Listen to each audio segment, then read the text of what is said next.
Shed from Shed All Over the Page. Speaking of projects, 65 Mustang. This thing's been in paint for a decade, and it turned into a lot more than I thought it was going to. It was a 6-cylinder car, what they call a T-code 6-cylinder. And like the doors right there, they're not aligned at the moment. They're just kind of in. And it worked out that I had to replace, and I still have some finish work to do, which means I've got to sand back down to some metal in some places. But outer fender well, inner fender well, both doors, both fenders.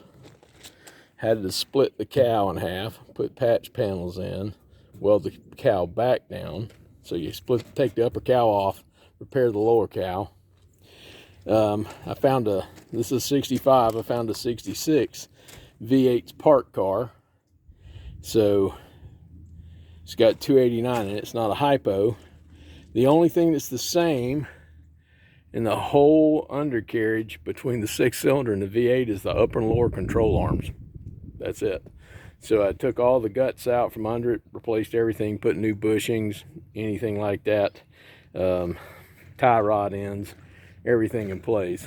So it had been wrecked on this side, and whoever did the repairs, I wasn't impressed, and I'm not a body guy. So let's see if this thing will crank, because I pulled it outside.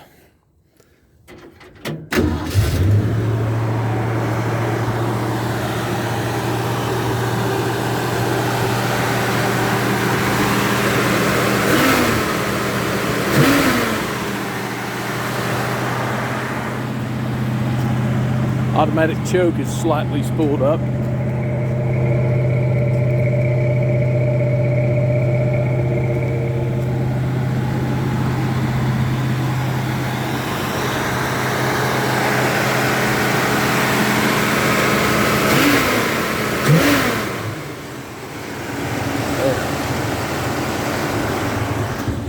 That's not quite as bad. Let it idle down just a little bit. But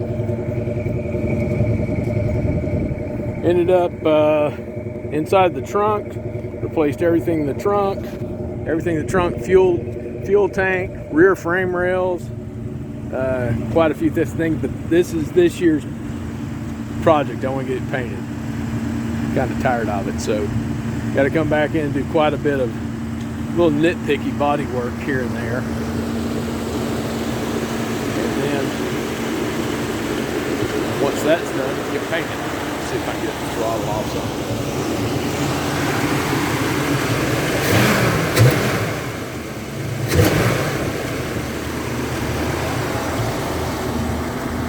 Still cold, but it's funny, if you don't crank it up and back it around, the brakes will lock up. So, but one of the issues I do have with it is the rear end roars. So I've got to pull it back out and do some adjustments on it. I had a buddy of mine help me do that, and it might be just it might need new gears. Because when I got this thing, it was what I call a parts car. When I mean a parts car, it was a parts car. Let's see if this thing will go to an idle now.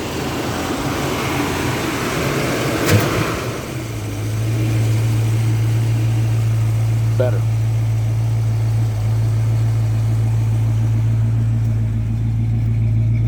It's got a nice sound to it.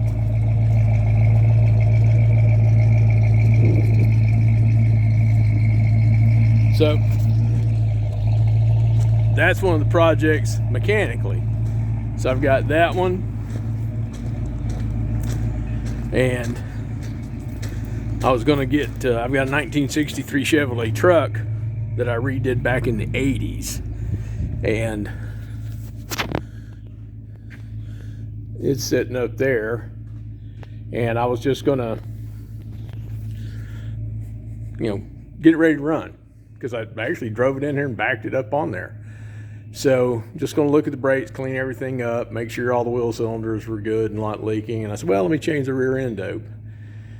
And when I opened up the rear end housing, I'm like, And apparently at some point the pinion nut had backed off. It had ate into the carrier just a little bit, so there was some trash in there. And unfortunately, this rear end was made 2 years, so it's 17 spline. The rest of yours is 30 or 33 spline, I'm not sure. So I've got about $40 worth of parts that I think I can tighten it up with, which will, I'm not going to drive this thing to California, so we'll just go to some car shows and stuff around here.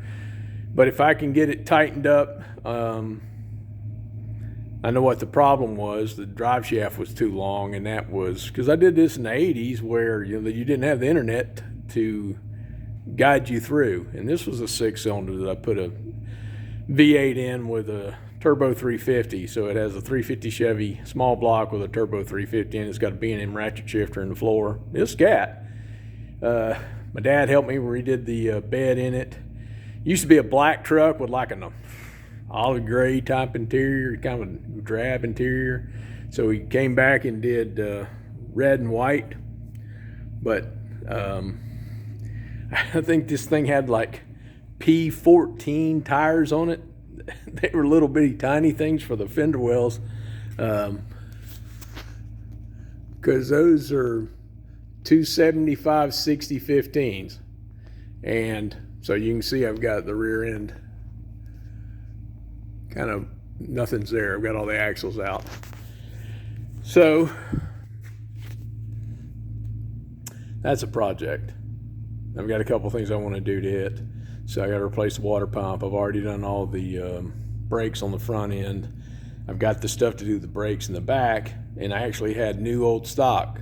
I had new drums and shoes from the 80s that were still in the box. I'd never put them on because I bought them to replace them, and they were in good shape. The fronts were gone. So another project, and I would much rather get into these. So that gives you an idea of some of the stuff I got going on around here, and we're pushing on the other things too. So shed, off page.